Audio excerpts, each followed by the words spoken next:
오늘의 말씀은 사도행전 3장 19절 말씀입니다. 사도행전 3장 19절입니다.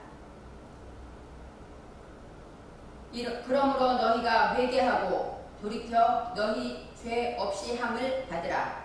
이같이 하면 유쾌하게 되는 날이 주 앞으로부터 이를 것이요.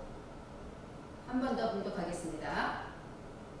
그러므로 너희가 회개하고 돌이켜 너희 죄 없이 함을 받으라. 이같이 하면 유쾌하게 되는 날이 주 앞으로부터 이를 것이고. 아멘. 오늘의 말씀의 제목은 유쾌하게 되는 날입니다. 오늘 본문은 사도행전 3장입니다. 사도행전은 우리가 다 알다시피 사도들의 역사와 그 모든 사에 대해서 나와 있는데 성령 행전이라고도 합니다. 그만큼 성령의 역사와 이사와 기적이 많이 나타난 그러한 성경 말씀입니다. 성경에서 예수님이 부활하시고 승천하신 후에 바로 신약교회에 다시 시작하는 역사들이 나타납니다. 사도들이 어떻게 예수님을 증거했는가가 사도행전에 자세히 나와 있습니다. 오늘의 말씀 사도행전의 저자는 누가라고 합니다. 이 누가는 직업이 의사라고 알려져 있습니다. 누가는 이방인으로 복음을 듣고 그리스도인이 된 안디옥 사람이라고 합니다. 즉 이방인으로 그리스도인이 되어서 끝까지 사도 바울을 보필한 이 누가라는 사람이 사도행전을 기록했습니다. 이 사도라는 것은 샬라후 해가지고 사전의 뜻은 놓다, 보내다, 사절, 정권 대사, 사도, 보내심을 받은 자 이렇게 나와 있습니다. 그래서 이 사도라는 것은 예수님 앞에 예수님께 보내심을 받은 예수님께서 예수님이 가시면서 보내신 그러한 자들을 사도라고 말합니다. 이 누가는 사도를 통해서 예수를 영접했고 본인이 사도가 되어서 바울 사도와 함께 동역자로 큰 일을 하며 끝까지 사도 바울의 일생을 복음을 전하는 그러한 선교의 사역을 감당한 사람입니다. 누가복음은 누가가 기록했는데 기록한 연대는 누가복음은 60에서 62년 정도에 기록했다고 합니다. 그리고 사도행전은 60에서 62년 그 다음 해인 63년 안에 기록되지 않았는가 생각하고 있습니다. 사도행전을 누가가 기록한 다음에 67년에 바울 사도가 순교를 당합니다. 그런데 이 사도행전에는 바울 사도가 순교당한 기록이 나와 있지 않습니다. 그것을 볼 때 이 사도는 이 누가가 바울 사도 로마의 감옥에 있을 때 그 옆에서 기록하지 않았을까 생각을 하고 있습니다. 바울의 2차 전도 여행에 로마 감옥으로 끝까지 동행함으로써 선교한 이 사도행전이 1장 8절에 예수님께서 하신 말씀이 있습니다. 오직 성령이 너희에게 임하시면 너희가 권능을 받고 예루살렘과 온 유대와 사마리아 땅끝까지 이르러 내 증인이 되리라 하시니라. 예수님께서 마지막 이 말씀을 하시고 하늘로 올라가셨을 때 바로 땅끝까지 이르러 이 말씀대로 사도행전 2장에서는 오순절 마가의 다락방에 성령 강림의 역사가 나타납니다. 예수님 말씀대로 기도에 힘쓸 때 방언과 함께 성령의 역사와 기사와 이적이 나타나고 있습니다. 그 은사를 보고 그 은혜의 장면을 목격한 유대인들이 조롱하면서 말할 때 저희가 세술에 취하였다 하고 알지 못하여서 이런 말을 할 때 베드로가 소리를 높여서 설교를 시작합니다. 그때 너희가 십자가에 못 박은 이 예수에 대해서 증거할 때 많은 사람들이 설교를 듣던 사람들이 우리가 어찌할꼬 예수를 못 박아라 했던 그 자리에 있던 사람들이 이렇게 기적과 이사가 나타나는 걸 보고 야 진짜 하나님이셨구나 깨달았을 때 우리가 어찌할꼬 할 때 많은 사람들이 회개하고 돌이켜서 예수를 믿게 되었는데 그 제자의 수가 사도행전 2장 41절에 그날에 회개하고 세례를 받고 예수 앞에 돌아온 자가 3,000이나 더하였다 합니다. 놀랍게 하나님의 역사가 성령을 통해서 교회가 부흥되기 시작합니다. 오순절의 초대교회의 시작은 여기서 시작됩니다. 2장 40절에 날마다 마음을 같이하여 성전에 모이기를 힘쓰고 집에서 떡을 떼며 기쁨과 순전한 마음으로 음식을 먹고 하나님을 찬미하며 또 온 백성에게 칭송을 받으니 주께서 구원받는 사람을 날마다 더하게 하시니라. 이러한 방법으로 초대교회가 부흥하게 됩니다. 교회의 부흥은 이렇게 모든 백성에게 칭송받을 때 주께서 구원받는 사람을 더한다는 것입니다. 우리가 무엇을 해서가 아니라 하나님의 뜻대로 바로 살 때 그 빛이 전파될 때 주께서 구원받는 자를 더하게 하셨다고 말씀에 나와 있습니다. 이제 3장에서 1절에 베드로와 요한이 오후 3시 기도 시간을 정해놓고 성전에 가서 기도를 합니다. 성전에 올라갈 때 나무에서 안전뱅이 된 자를 만나게 됩니다. 그때 베드로와 요한이 성령이 충만했기 때문에 딴 때는 그냥 지나가고 돈 있으면 돈 주던 그런 베드로와 요한이지만 이제는 성령을 받고 하나님의 눈으로 그를 바라볼 때 3장 6절에 이렇게 말합니다. 은과 금은 내게 없거니와 내게 있는 것으로 내게 주노니 곧 나사렛 예수 그리스도의 이름으로 걸으라. 이렇게 예수님의 이름으로 선포할 때 그 사람이 걷기도 하고 뛰기도 하며 하나님을 찬미했다고 성경에 나와 있습니다. 그래서 많은 사람들이 매일 지나갈 때 성전 미문에 앉아 구걸하던 그 사람이 뛰어다니며 하나님을 찬양하고 베드로와 요한과 함께 있는 것을 보고 사람들이 놀랍니다. 그때 다시 한번 베드로가 솔로몬 행각에서 설교를 하게 됩니다. 예수를 십자가에 못 박아 죽인 것을 많은 사람들이 슬퍼하며 다시 한번 안타까워할 때 3장 19절에 베드로가 위로의 말씀을 전합니다. 너희가 알지 못하여서 예수를 십자가에 못 박았다. 이렇게 마음을 위로해 줍니다. 그렇습니다. 그 유대인들, 수많은 유대인들이 예수님이 진짜 하나님의 아들인 줄 알았으면 그러지 않았을 것입니다. 알지 못해서 예수를 못 박았다고 합니다. 그래서 오늘의 말씀에 그러므로 너희가 회개하고 돌이켜 너희 죄 없이 함을 받으라. 이같이 하면 유쾌하게 되는 날이 주 앞으로부터 이를 것이요 하고 위로와 권면과 소망의 말을 하십니다. 이제 오늘의 말씀을 찾아볼 때 너희가 회개하라 할 때 이 회개는 휴브입니다. 이 휴브라는 것은 되돌아가다, 물러가다, 지불하다, 값을 지불하는 것이죠. 구원하다, 돌이키다, 회개하다 이런 의미가 있습니다.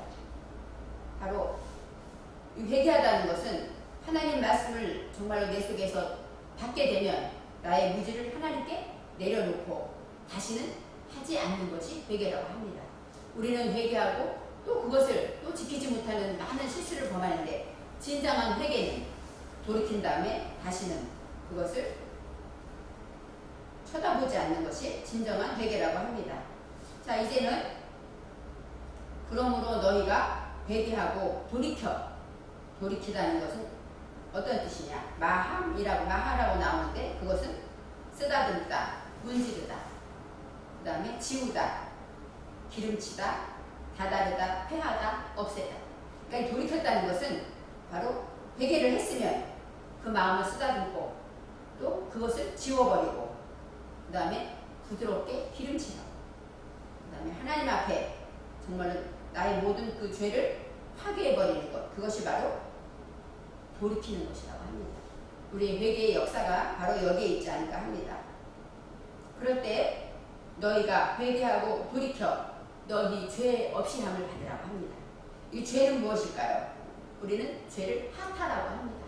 이 하타는 빗나가다, 죄짓다, 책망하다, 속죄하다, 범죄, 형벌, 타락시키다 이런 뜻이 있습니다. 해악의 뜻도 있습니다. 손실을 보는 것도 있고 죄를 범하는 것도 뜻이 있습니다. 바로 이 죄라는 것은 하나님의 법대로 똑바로 못 갈아서 빗나갔다는 것. 관역을 잘 맞추지 못하고 옆으로 빗나간 것도 죄이고 그 다음에 남을 타락시키는 것, 내 자신을 타락시키는 것도 죄입니다. 하나님과의 계약을 지키지 않고 해약하는 것, 이것도 죄입니다. 남에게 손실을 끼칩니까? 내 자신 영혼에 손실을 끼칩니까? 이것도 죄의 하나라고 합니다. 바로 이 하타라는 것은 우리가 회개하여 돌이켜서 죄 없이 함을 받을 때, 그럴 때 우리는 유쾌하게 되는 날이 온다고 합니다. 여기서 유쾌하다는 얘기는 유쾌하게 우리가 생각할 때 성경에 유쾌하게라는 단어는 별로 나오지 않습니다. 나함이라고 나옵니다. 나함이라는 뜻은 어떤 뜻이냐? 사전에 한숨 쉬다, 슬퍼하다, 동정하다, 후회하다, 자유로워지다, 편해지다, 안심시키다, 숨쉬다, 그런 뜻이 있습니다. 즉 유쾌해진다는 것은 바로 내가 회개했기 때문에 슬퍼하기도 합니다. 후회합니다. 그럴 때 진정한 자유로워진다는 것입니다. 자유가 왔을 때 내 마음에 안식을 누리고 평안해지는 것입니다. 걱정했던 마음이 안심되게 되는 것이 바로 유쾌해지는 것입니다. 여기에서 오늘의 사도행전에 나온 사람들의 가장 슬픔은 무엇일까요? 내가 예수를 못 박으라고 동정했는데 그분이 하나님의 아들이셨어? 하고 깨달았을 때 그들은 정말 괴롭고 정말 당장 저주를 받을 것 같고 벌을 받을 것 같은 두려움과 염려가 있었을 것입니다. 그럴 때 바로 유쾌하지 못한 상황이었습니다. 또 역사적으로 사도행전의 상황을 보면 이 시대는 이스라엘은 로마의 식민지 하에 있었습니다. 그래서 예수를 못 박을 때도 로마의 총독 빌라도에게 허락을 받지 않았습니까? 이것처럼 로마의 식민지에 있기 때문에 주권을 빼앗기고 그 다음에 유대의 종교와 문화와 언어까지 많은 어두움과 많은 빼앗김을 당하는 시대였습니다. 그리고 또 경제적으로도 많은 실업자들이 모여서 성전에 많은 유대인이 모여 있었고 예수님 당시에 많은 사람들이 따라다녔다는 것은 요즘으로 말하면 실업자들이 아닐까요? 바로 이처럼 경제적으로나 정치적으로나 많이 힘들었고 또 종교적으로는 너무 암울한 시대에 메시아를 기다리고 있는데 메시아는 오지 않고 정말로 깜깜하고 그 다음에 선지자도 없는 암흑기가 있었기 때문에 이들은 참으로 어두운 그런 유쾌하지 못한 상황에 있었습니다.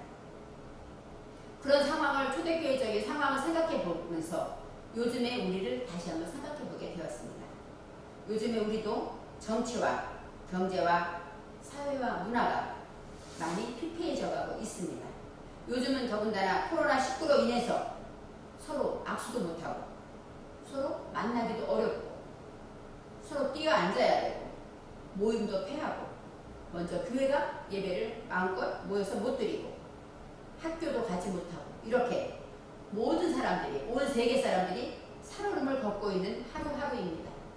이럴 때 바로 이 유쾌하게 되는 날이 이르러야 한다고 말씀하고 있습니다. 이 유쾌하게 되는 날이 바로 새롭게 되는 날이라고 합니다. 우리 마음이 새로워질 때 바로 유쾌하게 되는 것입니다. 공동번역 성경에는 유쾌하게 되는 날, 또 새롭게 되는 날이라고 나와 있고 표준 세번역 개정판에는 위로의 때, 또 편히 쉴 때라고 나와 있습니다. 즉 우리가 위로를 받고 편히 쉬는 것이 바로 새롭게 되는 날이고 성령의 위로로 유쾌하게 되어진다는 뜻이 있습니다.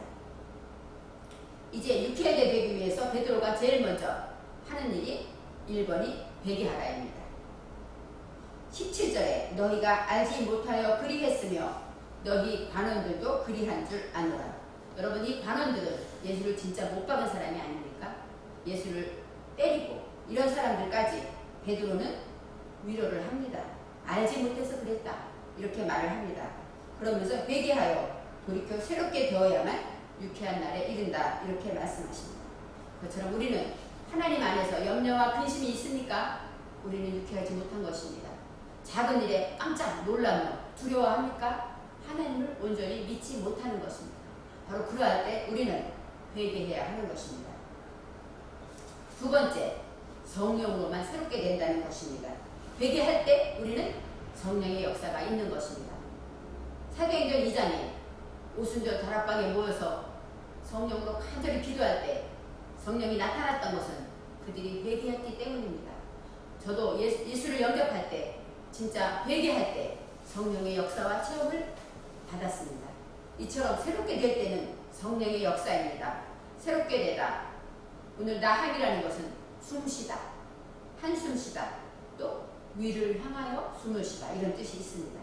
즉 하늘을 향해 숨을 쉰다는 것은 우리의 마음이 하늘을 향해서 하나님을 바라보는 것입니다. 우리가 가끔 무슨 일이 해결되면 하고 한숨 쉴 때도 있습니다. 그것도 우리 안에 위로와 평안이 찾아오는 것입니다. 성령 되어야만 유쾌하게 됩니다.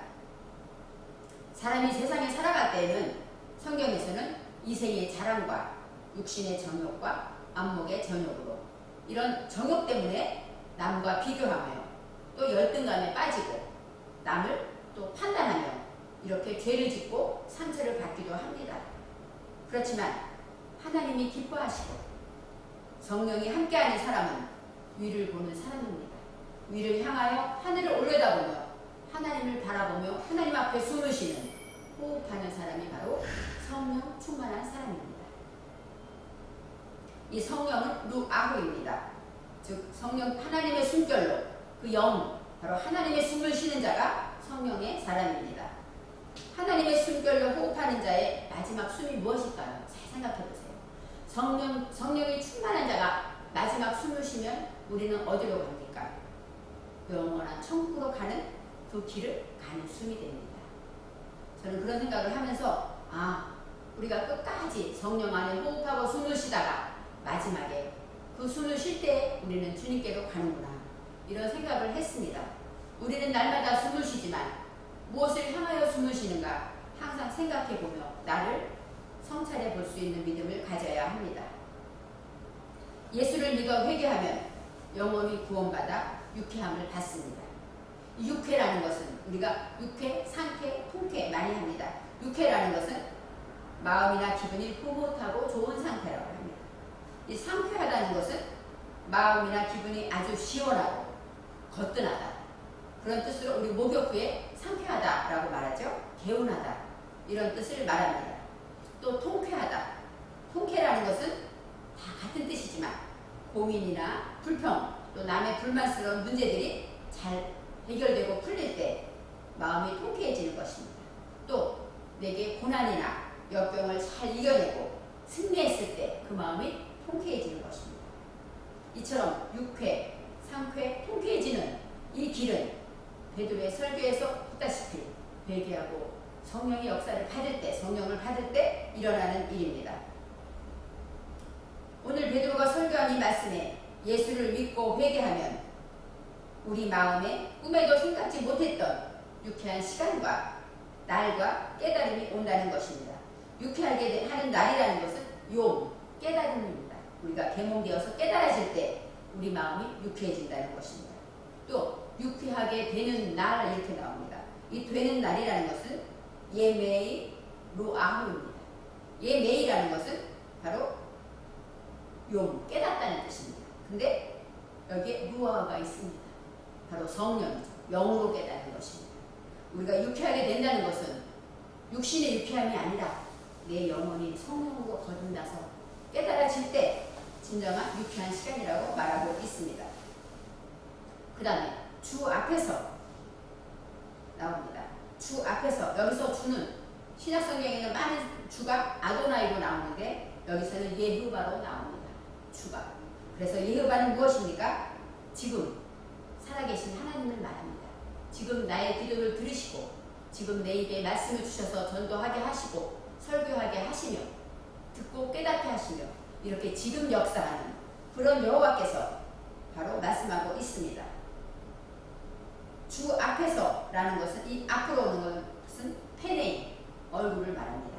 이 페네이라는 것은 얼굴, 앞에 그런 뜻으로 우리의 이목구비를 말하는데 그것은 우리가 하나님의 성령으로 보고 듣고 말하라는 것입니다. 주 앞에서 그 얘기는 지금 하시는, 지금 역사하시는 그 여호와 하나님 앞에서 하나님처럼 보고 듣고 말하는가 우리는 돌이켜 보아야 합니다. 우리는 순간 문제가 올 때 두려워하며 염려할 때 이것은 주님처럼 말하는 것이 아닐 것입니다. 순간 남을 미워하고 남을 판단할 때 이것은 주님처럼 생각하는 것이 아닐 것입니다. 이것처럼 우리는 여기서 말할 때 주 앞에 이른다는 것은 바로 성령으로 보고 듣고 말하는 것처럼 이렇게 할 때 유쾌한 날이 이른다는 것입니다. 여기서 이르다라는 단어는 꼬입니다. 꼬는 성경에는 여기 지금 야꼬우로 나옵니다. 바로 야와 함께 끝에 슈렉이 있습니다. 이르다라는 것, 이 꼬는 처리하다, 경영하다, 가다, 보내다 이런 의미가 있습니다. 바로 처리를 해야 됩니다. 우리가 하나님 앞에서 그 유쾌하게 되는 날이 이를 때에는 내 속에 어두움과 무지를 처리한다는 것입니다. 유쾌하게 되는 날이 이른다는 것은 내 속에 어둠과 무지가 회개함으로 처리가 될 때 바로 성령으로 역사가 나타난다는 것입니다. 그래서 주 앞으로부터 이룰 것이요, 그 말씀은 지금 역사하시는 하나님께서 하나님의 얼굴처럼 보고 듣고 말함으로 내 속의 무지를 처리하게 될 때 진정으로 유쾌하게 되는 날이 온다는 것입니다. 사도행전 3장의 시대적인 환경과 기록한 연대를 통하여 살펴볼 때 성령 강림의 초대교회 역사와 이사가 충만하고 사도들로 인하여 구원받는 자가 날마다 더할 그러할 때 진정한 유쾌하게 되는 날이 임하게 됩니다. 죄의식에 있어서 두려워 떨며 당장 벌받을 것 같아서 두려웠던 유대인들이 예수를 영접하고 회개하여 성령을 선물로 받게 되었다는 것입니다. 성령을 선물로 받을 때 정말로 진정한 회개가 있어야 하고, 성령을 받은 자는 가장 먼저 변한다는 것은 유쾌하게 하는 날이 주 앞으로 이른다는 것입니다. 예전에 내가 아닌 것입니다. 새로워졌기 때문입니다. 성령으로 거듭났기 때문입니다. 사도로 부르심을 받은 우리들이 예수의 증인이 되어서 유쾌하게 하는 날이 주 앞으로부터 이르게 되면 우리는 가장 먼저 평안을 얻게 됩니다. 하나님이 하시는 것은 그것을 믿고 인정하며 따라가면 우리는 우리의 무거운 짐을 내려놓을 수가 있습니다. 우리에게 어려운 일이 우리가 지금 생각할 때는 힘들고 나로서는 할 수 없는 일 같지만 하나님이 하시지 하고 이 한마디만 가지고 믿음으로 그 짐을 내려놓게 되면 하나님께서 직접 준비하시고 계획하시고 필요한 것들을 채워주시며 일을 하시는 것을 우리는 삶에서 날마다 체험하게 되는 것입니다. 제가 히브리어 원어 말씀을 배우고 나서 가장 먼저 제 스스로 변화를 느낀 것이 무엇인 줄 아십니까? 평안해진 것입니다. 염려와 근심이 어느 순간 하나님을 믿는 믿음이 생긴 다음에 평생 예수를 믿었고 모태신앙으로 하나님 말씀 안에 산다고 했지만 히브리어 원어 의미의 말씀을 통해서 하나님을 발견한 후에는 진정한 평안을 맛보게 되었습니다. 하늘에서 내려오는 평안, 하나님의 말씀을 하나씩 원어를 통하여 깨닫고 알아가면서 하나님은 진정한 사랑이시고 지금도 나와 함께 하시고 역사하시며 내게 평안을 주시는 그런 하나님을 깨닫게 되었습니다. 육회, 삼회, 통쾌라는 것은 같은 내용이지만 조금씩 의미가 달랐습니다. 초대교회의 부흥을 보면서 우리도 초대교회처럼 구원의 역사가 날마다 일어나기를 우리 모두는 기도하고 소원했습니다. 요즘 드라마에서 제목이 TV에서 영혼 수송봉이라는 제목이 있습니다. 영혼 수송봉. 저는 이 제목을 보면서 영혼 수송봉은 우리 하나님인데 어떤 내용일까 궁금해서 그 드라마를 잘 살펴보았습니다. 그런데 바로 여기의 내용은 무엇이냐면 상처를 가진 자가 남의 상처를 치유하면서 자신도 치유를 받게 되는 그런 아름다운 내용입니다. 그렇습니다. 우리는 바로 상처가 있는 그런 사람입니다. 그렇지만 우리가 남을 치유하면서 하나님의 사랑으로 전파할 때 나도 치유되는 역사를 발견하게 되는 것입니다. 또 우리의 영혼을 쓸모없고 부끄럽고 초라하고 남 앞에 내놓을 수 없는 우리의 영혼인데 하나님께서는 그것을 수선하셔서 하나님께서 우리를 만들어 가시고 다듬어서 정말로 남에게 내놓을 수 있는 정말 쓸모있게 영혼을 만들어 가시는 것입니다. 바로 영혼 수성공으로 하나님이 우리를 부르셨고 바로 우리가 하나님의 사상을 배워서 하나님의 말씀을 증인으로 살아갈 때 우리는 바로 나도 유쾌하게 된 것처럼 남도 유쾌하게 할 수 있는 사람이 된다는 것입니다. 그래서 우리가 주님 안에서 남을 유쾌하게 되도록 우리는 그들의 길을 안내하고 그들을 치유하며 그들을 사랑하고 품어야 합니다. 영혼 수성공을 바라볼 때 바로 우리가 그들을 긍휼히 여기는 마음으로 그들을 용서하고 이해할 때 우리의 마음 안에 하나님의 사랑을 내가 받은 그리스도의 사랑을 전파할 때 그들도 쓸모 있는 자가 되고 그들도 영혼을 수송할 수 있는 수선공이 된다는 것입니다. 오늘의 말씀처럼 우리는 예수의 증인입니다. 사마리아와 땅끝까지 우리는 복음을 전파하는 사명을 가지고 있습니다. 그럴 때 우리가 예루살렘과 유다와 사마리아와 땅끝까지 이르러 예수님의 증인으로 살아야지 우리는 날마다 고백합니다. 그럴 때 하늘을 향하여 숨을 쉬는 참된 평안을 맛보아야 우리는 유쾌하게 되는 날을, 주 앞으로 오는 날을 마음껏 누릴 수가 있습니다. 그러함으로 저와 여러분이 항상 하나님 안에서 새롭게 됨으로 늘 회개하며 또 성령의 충만함을 받아서 정말로 날마다 유쾌하게 되는 날을 맞이하는 저와 여러분이 되시기를 간절히 원합니다.